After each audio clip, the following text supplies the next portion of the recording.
Good morning, everyone. Mwaramutse mwese. I'm so happy to see all of you this morning. Nejejwe no kubona mwese muri iki gitondo. As you know very well, it is the day of Christmas. Ngira ngo murabizi neza ko ari umunsi wa Noheli. Actually, today is not an exact day that Jesus was born in this world. Mu by'ukuri ntabwo yari yo tariki Yesu yavukiyeho mu isi.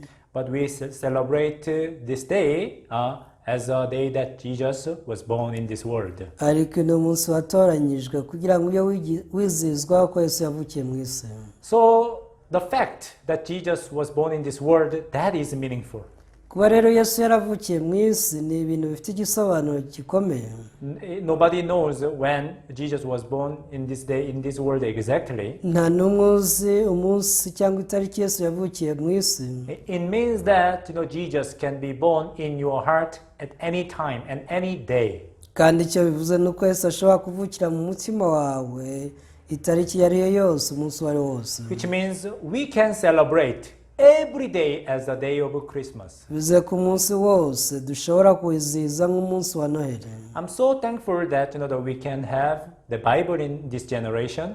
Ndanezerewe cyane ko muri ibi bihe byacu dufite iyi Bibiliya. Because we can learn the heart of Jesus, ministry of Jesus, even the will of Jesus through the Bible. Binyuze muri iyi Bibiliya dushobora kwiga umutima wa Yesu, umurimo we, ndetse na buri kimwe cyose kimwerekeyeho. Suppose that that we meet the many problems and we are surrounded by so many challenges.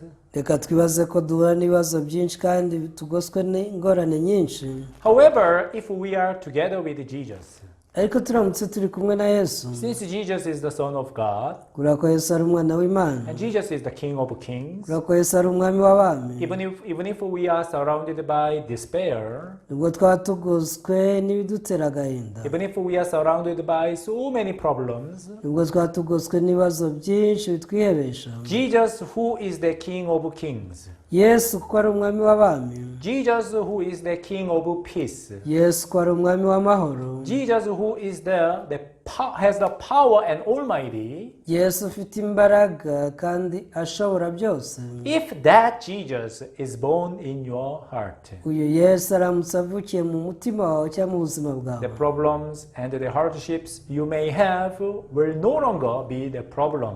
ibibazo n'ingorane waba ufite ntibyaba bigihindutse ikibazo kuri wowe. When we read the Bible, there is one story. Iyo dusomye Bibiliya hari inkuru imwe tubonamo. There's so many people, they followed Jesus, Hari abantu benshi bakurikiye Yesu, but there was no food. ariko icyo gihe nta byo kurya bari bafite. So people they were very much hungry and they had no power at all. Bari bashonje cyane, nta mbaraga na nkeya basigaranye. At that time, Jesus had the pity on them. Muri icyo gihe Yesu yabagiriye impuhwe. But problem is that there was no food. Ikibazo nta byo kurya byari aho ngaho. You see that if we have no food to eat, there will be definitely there be despair. Mu gihe tudafite ibyo kurya turiheba. Because without food we cannot live in this world. Kubera ko tutariye ntitwabasha kubaho mu isi. Now you see that they were in the kind of wilderness, so they couldn't find the food. Bari mu butayu ntibashobora kuhabona ibyo barya. But the amazing thing is they were together with Jesus. Ariko igitangaje bari kumwe na Yesu. Since they were together with Jesus, this problem was no longer a problem. Rero kubera bari kumwe na Yesu, ikibazo cyabo nticyari kikiri ikibazo. Why? Because Jesus prayed and blessed and bread, and this bread was more than enough to feed 5,000 people, even though it was just the lunch box for the one boy. Ariko Yesu yasengeye umutsima nubwo twari utwo kurya tw'umuhungu umwe gusa, amaze kubisengera byahagije abantu bose. You see, one day Jesus was invited to the wedding. Umunsi umwe Yesu yatumiwe mu bukwe. There was no wine because they ran out of wine. Icyo gihe nta vino bari basigaranye, yarabashiranye. Today, Israelites, this wine is really important. It's because it's like the drinking water. Ku Bisiraheli iyi vino yari ingenzi cyane ko nk'uko tunywa amazi twebwe. Now, what is the most important the thing in the wedding ceremony? Now they are short of it. Rero mu gihe bari babuze iyi vino mu bukwe, It's really big problem.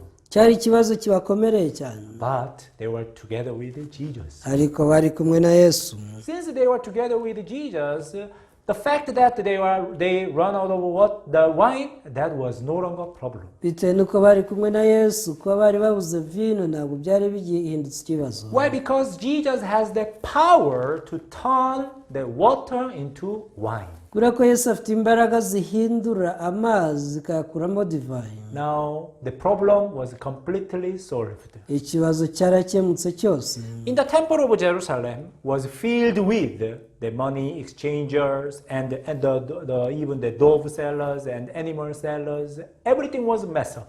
mu rusengero rw'i Yerusalemu hari huzuye inuma, abacuruzi bazo, abavunjayi, wasangaga ibintu byose byahindutse umwanda. Before Jesus entered into the temple of Jerusalem, such things had been there.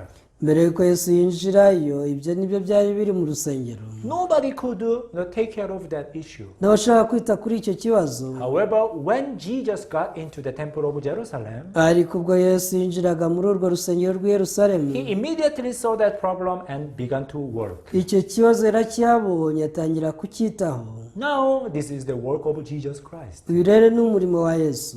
Dear everyone, if you have the problems, maybe the despair or the worries or fear or family problem, whatever problems you may have, nshuti bakundwa, waba ufite ikibazo cy'ubwoko runaka aho waba uri hose, if Jesus is born in your heart, yesu aramutse avukiye mu buzima bwawe, since Jesus is always with victory, urako yesu buri gihe ahorana intsinzi. Jesus is almighty, yesu ashobora byose. Jesus is the King of kings, yesu ni umwami w'abami. you are able to have the hope. rero nawe uzabasha kubana n'ibyiringiro, You are able to have the peace. uzagira amahoro, You are able to have the boldness to stand before God. uzagira n'ubushizi bw'amanga bwo guhagarara imbere y'Imana. That is the heart of God. uyu niwo mutima Imana ifite. God wants to give us that Jesus Christ. Imana ishaka kuduha yesu. How can we know that it is the heart of God? n'ubwo twabwirwa n'iki ko ari wo mutima w'Imana. Let's think about Genesis chapter 1, the creation. dutekereze ku iremwa tubona mu itangiriro igice cya mbere. Genesis chapter 1, God created heavens and the earth. mu itangiriro igice cya mbere Imana yaremye ijuru n'isi. But when we read verse 2, ariko yisomye igice umurongo wa kabiri, we can see that there is a problem on the earth. igice cya mbere umurongo wa kabiri tubona ko isi yagize ikibazo. Because Bible tells us that the earth was without form and void and darkness. isi yari idafite ishusho, yariho ubusa gusa kandi icuza umwijima. As you know, that formlessness and the void or the darkness, they do not come from God.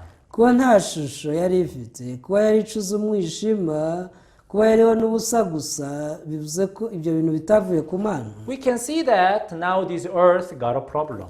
bivuze ko isi yahuye n'ikibazo. But at that time, God sent the light. ariko muri icyo gihe Imana yohereje umucyo. Actually, this light is different from the sunlight or moonlight. uyu mucyo uvugwa utandukanye n'uw'izuba cyangwa ukwezi. Actually, this is the light that John chapter 1 says that it's called true light. ahubwo uyu ni umucyo w'ukuri Yohana yanditse mu gitabo cya Yohana. Yeah, that is Jesus Christ. kandi yavugaga Yesu Kristo. When true light came, ngo ubwo umucyo wazaga w'ukuri, now darkness could not stay there anymore. umwijima niwo washobora kuguma aho ngaho. Jesus is the true light Yesu kuko ari umucyo w'ukuri, that overcame the darkness. yanesheje umwijima wose. Now, starting from Genesis chapter 1, God was talking to us about Jesus Christ. bivuze ko uhereye mu itangira igice cya mbere Imana ibitubwira ibya Yesu. Do you still have condemnation in your heart? ese waba ugifite urubanza rw'ibyaha mu mutima Do you still wawe? have fear in your heart? wowe ukibana n'ubwoba mu mutima wawe? What kind of worries and the hardships do you have in your heart? ese niki kiguhagaritse umutima, niki wumva kigukomereye? Are you suffering from the disease?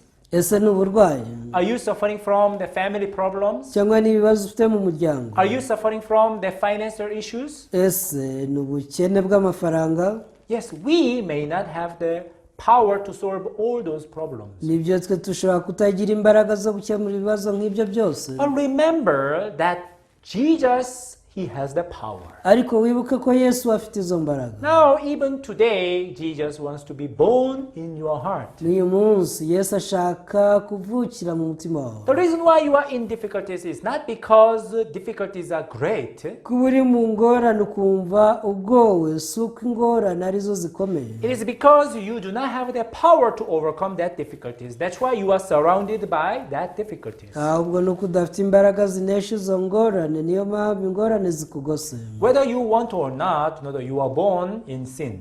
burya wabishaka utanabishaka uri umuntu wavukiye mu cyaha. That is how we are born in this world. twese nuko twavutse tumeze mu It's isi. not your fault, even it's not my fault. si ikosa ryawe nta nubwo ari ikosa ryanjye. Maybe you are born being Rwandese or Burundian or Kenyans, but for me, South Korean, that is not our choice. wenda wavutse uri umunyarwanda, umurundi, ariko njye navutse ndi umukoreya kandi si amahitamo yacu. Now you see, this is how we are born in this world. twese nuko twisanze mu isi, Are we together? sibyo? In the same way, uko nguko in Genesis chapter 3, after Adam and Eve, they committed the sins. mu itangira ibice bitatu Adamu na Eva bamaze gucumura, They took the fruit of knowledge of good and evil. bariye ku rubuto rw'ubwenge bumenyesha icyiza They n'ikibi, accepted the voice of a serpent, bemeye ijwi ry'inzoka, which means they had forsaken the word of God. bivuze ko bari bamaze kujugunya ijambo ry'Imana. Now, because of that, the Bible says, sin entered the world. kubera ibi birivuga ko icyaha cyinjiye mu isi. From that moment, we were separated from God. kuva icyo gihe rero twatandukanye n'Imana. No matter how hard you tried, uko wagerageza kose, no matter how much you try to keep the law, imbaraga zose washyiramo ngo wubahirize amategeko y'Imana, since you are born in this world, with sin, under the power of Satan, bitewe n'uko wavukiye mu isi ukavukira mu cyaha, mu butware bw'imbaraga za Satani, with your own power, you are not able to become perfect righteous. hamwe n'imbaraga zawe rwose ntibishoboka ko waba umukiranutsi w'intungane. On the earth, there is a power called gravity. isi igira imbaraga zitwa rukuruzi. It's the power to pull.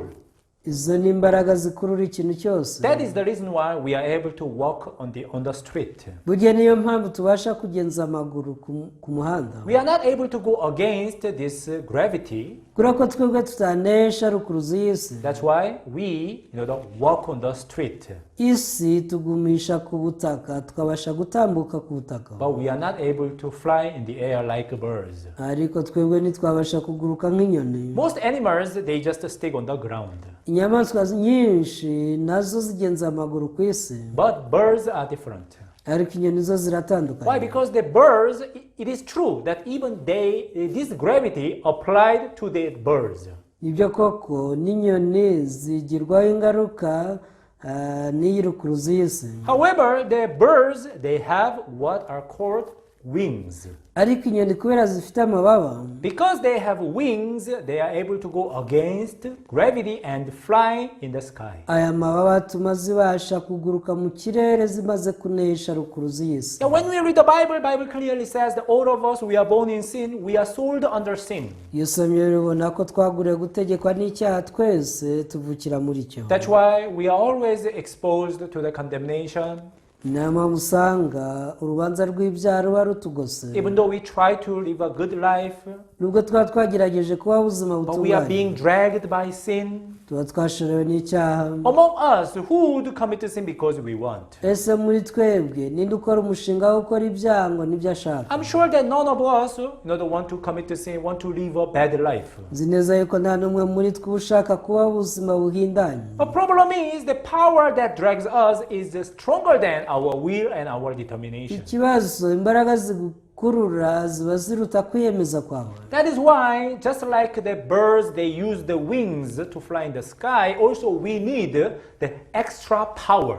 rero nk'uko inyoni zikoresha amababa zikanesha rukuruzi y'isi, natwe dukeneye izindi mbaraga zirenze izacu. We need the power which is greater than this power of Satan and power of sin. dukeneye imbaraga ziruta iz'icyaha, ziruta iza Satani. When I read the Bible, nyamara iyo usomye Bibiliya, from Genesis to the Revelation, guhera mu itangiriro kugera mu byahishuwe, actually there is no one who defeated Satan nsanga nta n'umwe wabasha kunesha Satani except one. keretse umwe wenyine gusa. Only one. umwe rukumbi, That is Jesus Christ. uyu ni Yesu Kristo. I glorify God who has given us Matthew chapter 4. Ndahimbaza Imana yaduhaye Matayo igice cya 4. Even though Satan tried to test Jesus Christ, Nubwo Satani yagerageje kugerageza Yesu 3 temptations, akoresheje ibishuko, but Satan could not defeat Jesus. Satani yaraneshejwe ntiyabashe gutsinda Yesu. Why? Kuki? Because Jesus answered each question with written word. Kubera ko Yesu yamusubirishaga ikibazo cye cyose ibyanditswe byera. Bible clearly shows us that Jesus has already overcome the power of Satan. Biritwereka ko Yesu yamaze kunesha imbaraga za Satani. There is only way for us to get the perfect solution for our sin problem. Hari uburyo bumwe gusa twabonamo igisubizo gitunganye cy'icyaha. That is when we pay for the wages of sin. Ni igihe ibyaha byacu byishyuwe. There are 2 ways to go to heaven. Hariho inzira ebyiri zo kujya mu ijuru. The first way is that you never sin. Imwe ni ukudakora icyaha na kimwe. You keep the law perfectly like Jesus Christ. Ukubariza amategeko y'Imana nka Yesu 100%. But as you know, and even I know myself, that we have never achieved this. Ari kuri iyi si nanjye ndiyizi tuzi neza yuko ibi tutigeze tubigeraho na rimwe. Because we have already broken so many laws. Kugeza ubu twamaze kwica amategeko We menshi. have committed a lot of sins. Twamaze gukora ibyaha byinshi. No one can in this world, no one can go to heaven by the keeping the law perfectly, by not sin. Ibyo bituma muri iyi si nta n'umwe wajya mu ijuru bitewe n'uko yubarije amategeko ngo atacumuye. Because we are born in sin and we are sold under sin. Kubera ko twavukiye mu cyaha kandi tuvuka twaraguzwe gutegekwa nacyo. And what is the second way for us to go to heaven? None ubwo inzira ya kabiri yatuma tugera mu ijuru ni iyihe? To pay for the wages of sin. Nuko ibyaha byacu byishyurwa. If we pay for the wages of sin, turamutse twishyuye ibihembo cyangwa se ubwishyu bw'ibyaha. because this sin, which is like a debt, is paid and we are free from this debt. Ibi byaha byarahindutse umwenda dufite, iyo byishyuwe tubohoka uwo mwenda. And what is the wages of sin?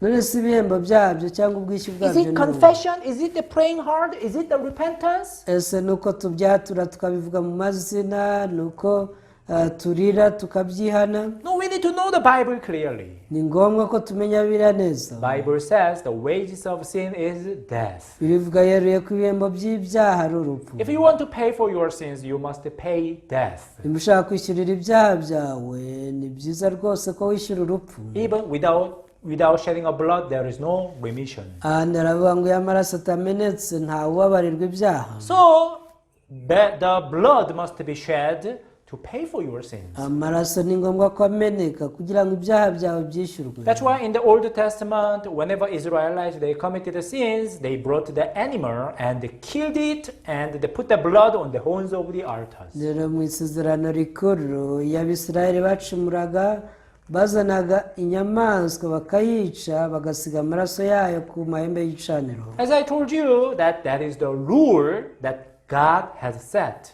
Nkuko nabibabwiye iryo ni itegeko cyangwa ni ihame Imana yari yarashyizeho. That is only way for our sins to be forgiven and to be paid. Ubwo nibwo bwari uburyo bwonyine ibyaha byacu byishyurwa bikababarirwa. So Jesus Christ came down this world as a Lamb of God. Yesu rero nawe yaje mu isi nk'umwana w'intama w'Imana. He took the sin of the world. Yaraje akuraho ibyaha by'abari mu isi. And he was carrying our sins from the beginning up to the end on his shoulder. Yashyize ibyaha byacu ku bitugu bye kuva agitangira ubuzima kugeza burangije. Even John the Baptist, he said that, behold, the Lamb of God who takes away the sin of the world. Ubwo Yohana Umubatiza yamubonaga aravuga ati nimurebe nguyu mwana w'intama w'Imana ukuraho ibyaha by'abari mu isi. Sin of the world. Ngo ni ibyaha by'abantu bose bo mu isi. From the beginning up to the end. Ni ukuvuga guhera ku wa mbere kugera ku wa nyuma. All of your sins, 100% perfectly. Ibyaha byawe byose 100%. Jesus Christ, he took them. Ibyo nibyo Yesu yatwaye And abyishyiraho. then he took them to the cross. Yabijyanye ku musaraba. And he was crucified at the cross. Yabambanwe nabyo ku musaraba. He shed all his blood. Amaraso yose yameneye ku musaraba. He paid his life. He paid his blood for remission of your sins. uku niko yishyuye ubuzima bwe amena amaraso ye yose ku bw'ibyaha byawe. So for unto us, Jesus, the baby is born. rero umwana Yesu yatuvukiye. For our sins, that Jesus was born in this world. kubera ibyaha byacu Yesu yavukiye mu isi. But the problem is what? hari ikibazo ni iki? Now you see that even though Jesus was born in this world to pay for our sins, nubwo Yesu yavukiye mu isi kugira ngo yishyurire ibyaha byacu, instead of following or the learning that word of God and that promise of God, aho kugira ngo dukurikire twigire isezerano ry'Imana, we just follow our own calculation, our own understanding. usanga tugundira imibare yacu n'imyumvire yacu akaba ari byo dukurikira. I want us to open the Matthew chapter 1 verse 18. mureke turambure Matayo igice cya mbere umurongo wa 18. Now the birth of Jesus Christ was as follows. haravuga ngo kuvuka kwa Yesu Kristo kwagenze gutya. Birth of Jesus Christ was as follows. ngo kuvuka kwa Yesu Kristo kwagenze gutya. Now, I'm sure that you know this story. Joseph and Mary, they were engaged. ndabizi ko iyi nkuru muyizi ko muri icyo gihe Yosefu na Mariya bari mu rukundo. And they are planning to get married. barimo bateganya gushyingiranwa. They never had a physical relationship. They never slept together. ntawigeze aryamana n'undi kugeza icyo gihe. But strangely enough, this one day Mary was found pregnant.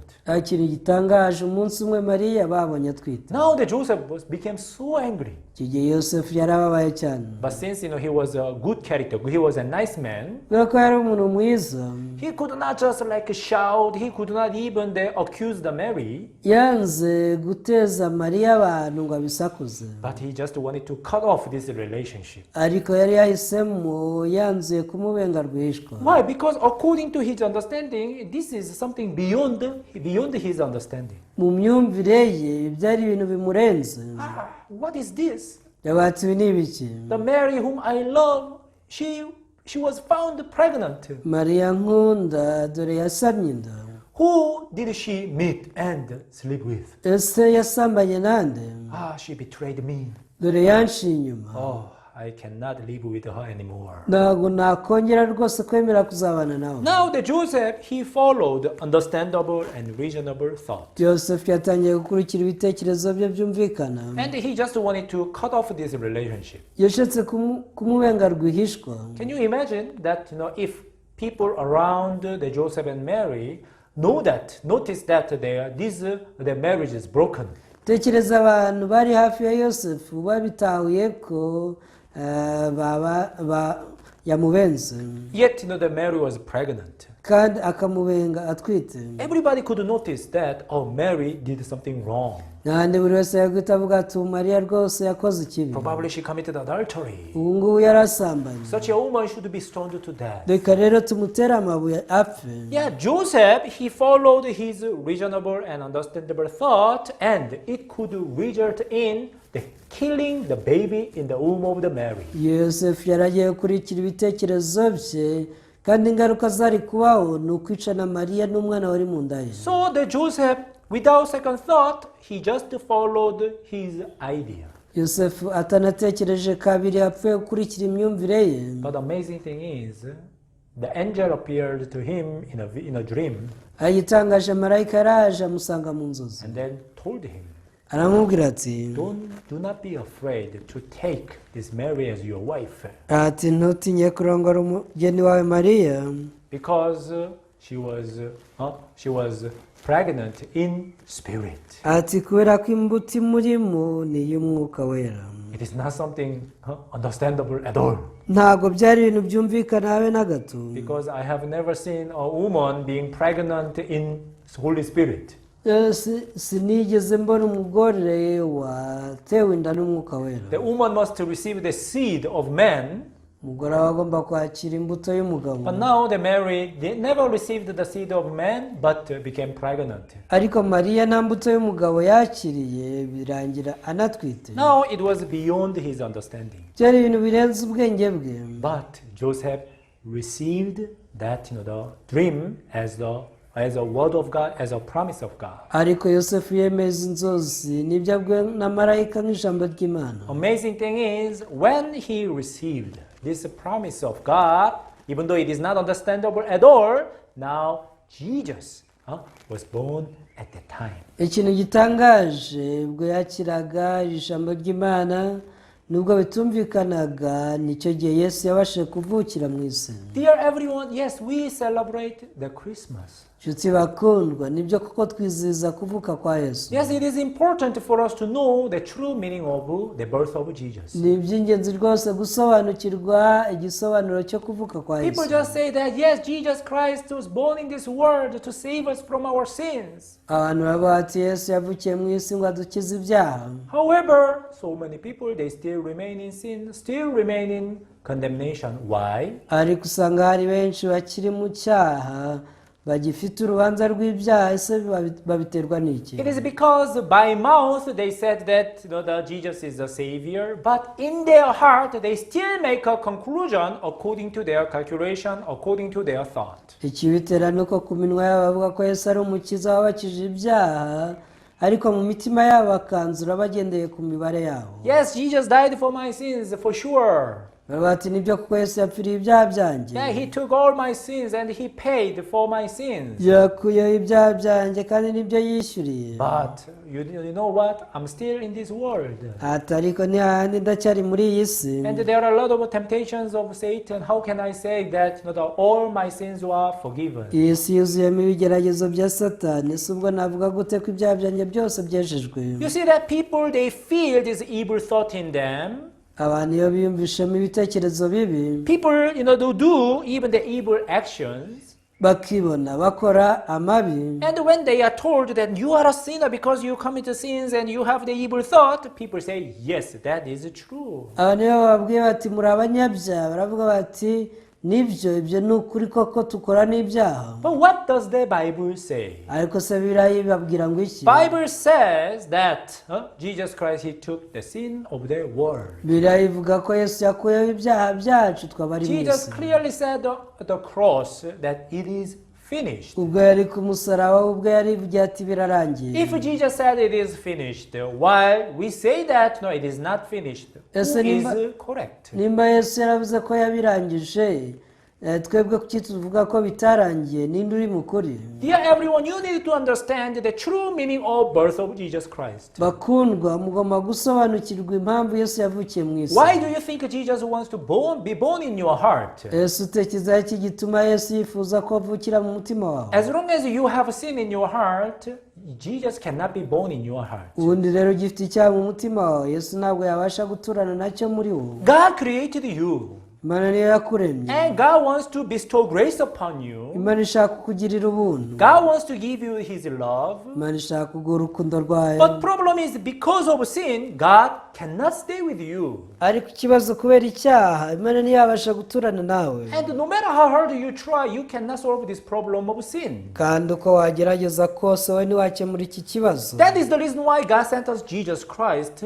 Rero byatumye Imana itwohereza Yesu Kristo. Because Jesus has the power to overcome and to solve this problem of sin perfectly and forever. Kubera ko Yesu afite imbaraga zo gukemura iki kibazo cy'icyaha rimwe bihagije iteka. Not you, because you have no power. Ntabwo ari wowe ubikora kuko nta mbaraga zabyo ufite. Don't think that you can contribute to something on the work of Jesus Christ. Uramenye ntuzatekereze ko hari ikintu wakora ngo wunganire umurimo wa Yesu. If you think that you need to add some contribution on the work of Jesus Christ, you need to read the book of Genesis chapter 40, the story about the chief baker and chief butler. Nimba utekereza ko washyiraho akawe ukakongera ku mirimo ya Yesu, uzasoma inkuru iri mu Itangiriro ibice 40, ni inkuru y'umutware w'abahereza ba vino n'umutware w'abavuzi b'imitsima. Chief butler only depended on the wine which represent the blood of Jesus. Umutware w'abahereza ba vino b'umwami yiringiye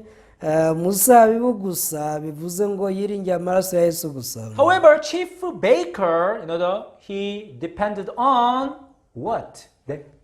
Even his all kind of baked goods. Ariko umutware w'abavuzi b'imitsima y'umwami ngo yongeyeho ngo imitsima yokeje y'uburyo bwose. So he mixed bivuze ngo yakoze uruvange. 3 white baskets and all kinds of baked goods mixed, and what was his end? yafashe ibyibo bitatu birimo imitsima yera ngo yongeraho indi mitsima yokeje y'uburyo bwose, ariko se amaherezo ye yabaye ayahe? He was destroyed. yaje kurimburwa. Dear everyone, bakundwa, you need to understand the true meaning of Christmas. ugomba kumva neza igisobanuro cya noheli. In order for Jesus to be born in your heart, kugira ngo yesu abashe kuza mu mutima wawe avukiremo, any calculation from you, any thought from you, any kind of your right thought must be forsaken. imibare yawe n'ibitekerezo byawe wumva by'inyamibwa by'ukuri ugomba kubijugunya, So that only the word of God remains in your heart. ijambo ry'Imana niryo ryonyine riba rigomba gutura mu mutima wawe. Jesus Christ died for all of your sins. yesu yapfiriye ibyaha byawe byose. Why? ese no kubera Some people say that, now do you mean that all of my sins are forgiven? So I can live however I want, commit a sin freely, no problem? hari abibaza bati turavuga ko ibyaha byanjye byababariwe byose, ubwo nakubiraho uko nshaka nkakora ibyaha uko nshaka. But you should know why Jesus Christ came down this world and died for our sins. ariko ugomba kumva icyatumye yesu avukira mu isi kandi akaza gupfira ibyaha byacu. Jesus Christ was crucified at the cross and died for our sins so that God can come and stay with us. yesu yavukiye mu isi apfira ku musaraba kugira ngo imana ize iture muri twe ibane natwe. The first name is Jesus. niyo mpamvu izina rye rya mbere ryiswe yesu. Second name we can find in the book of Matthew chapter 1, Emmanuel. ariko agahabwa irindi naryo riri muri matayo igice cya mbere ari ryo Emmanuel. Meaning of Jesus is he will save his people from their sins. izina yesu risobanura ngo ni umukiza w'ibyaha by'abantu be, Perfectly and forever. kandi yarabikijije mu buryo butunganye by'iteka ryose. After Jesus saved you from your sins, yesu rero akimara kugukiza ibyaha byawe, do you think Jesus will tell you that now I'm done with my job, so you go and commit adultery, you go and commit sins however you want? yesu utekereza ko azakubwira ati dore ibyaha byawe ndabibabariye byose, ndabigukijije, genda usambane, genda wiwe, genda ukora ibyaha uko ushaka? Do you think I preach in that way? ese mutekereza ko ari uko mbwiriza abantu? No, not at all. oya rwose habe na gato. After Jesus Christ saved us from our sins, ahubwo yesu yamaze kudukiza akadukura mu byaha byacu, now we receive the righteousness of God and holiness of God. tukimwizera duha gukiranuka kw'Imana n'ukwera kwayo. Now we are together with God. icyo gihe Imana ibana natwe. God with us, Emmanuel. Imana iri kumwe natwe, Emmanuel. If you are together with God, do you think you can commit sin however you want? ese koko ubwo uri kumwe na yesu wakora ibyo wishakiye? Yes, maybe you have the fleshly desire. Sometimes you may go astray. nibyo ufite umubiri kandi umubiri wawe urararikira, ushobora kuyobora rimwe na rimwe. But if you are with God, ariko nimba uri kumwe n'Imana, do you think God let you go astray continually? ese Imana izakureka ko gukomeza urorongotane? When babies they are left alone, they would make a lot of trouble. abana batoya iyo basizwe bonyine bashobora gukora amakosa menshi. But when babies are together with their parents, ariko abana bato iyo bari kumwe n'ababyeyi babo, even if they make some troubles, nubwo bateza ibibazo, maybe they put something dirty on their face, nubwo bakwiyanduza mu maso, but parents wash them, parents correct them. ababyeyi baraza bakabakarabyaho uwo mwanda bakagenda babakosora. That is the will of God and the heart of God toward us. uwo ni wo mutima, ni nabwo bushake Imana ifite kuri twebwe. I'm so thankful that we have this wonderful time. ndashimira Imana ko tugira uyu mwanya ukomeye. I really hope that you meditate the true meaning of Christmas. niringiye ku gisobanuro cya Noheli cy'ukuri wagitekerezaho. You check yourself if Jesus is really the born in your heart. wigenzure nimba koko warakiriye Yesu mu mutima wawe ariho yavukiye. Remember that if you have sin in your heart, it is not that Jesus is born in your heart yet. wibuke ko nimba ukiri umunyabyaha rwose yesu ntaravukira mu mutima wawe na rimwe In order for Jesus to be born in your heart, kugira ngo yesu avukire mu mutima wawe your idea, your calculation, and your feeling must be thrown away. ibitekerezo byawe imibare yawe ibyo byose bigomba kujugunywa kure Only the word of God must be established in your heart. ijambo ry'imana ryonyine niryo riba rigomba kwimikwa mu mutima wawe If God says you are righteous, yes, you are righteous however you feel. nimba imana ivuga ko uri umukiranutsi burya uri umukiranutsi utitaye kuko wiyumva If Jesus says it is finished, the truth is that it is finished. nimba yesu yaravuze ngo birarangiye ukuri ni uko byarangiye utitaye ku mirebere yawe I really hope that you believe in this word the way it is. niringiye kuri ijambo mwaryizera nk'uko riri Let's pray. dusenge Heavenly Father, we thank you. data wo mu ijuru turagushimiye You have given us this precious time. waduhaye umwanya w'igiciro We learned the true meaning of Christmas. tuganiriye kandi twiga ku gisobanuro cya noheli cy'ukuri Even though we listen to the word of God, many times we refuse the word because of our thought. nubwo twumva ijambo ry'imana kenshi turaryanga kubera twumvira ibitekerezo byacu However, when we exactly compare the word of God with our thought, ariko iyo dufashe iryo jambo ry'imana tukarigereranya n'ibyo twibwira we are able to realize the word of God is more believable. nicyo gihe dutahura ku ijambo ry'imana ari ryo ryo kwizerwa gusa I pray so that everyone who listens to this message may discover the power of the birth of Jesus. ndasengera abakurikiye bose ubu butumwa kugira ngo bakire imbaraga ziri mu kuvuka kwawe yesu May you keep helping us so that we can learn your word continuously. uradufashe kugira ngo tujye dukomeza twiga ijambo ryawe iteka I pray everything in the name of Jesus. ibi byose mbisenze mu izina rya yesu Amen. amen Thank you very much. murakoze cyane Yeah, see you next time. naho ubutaha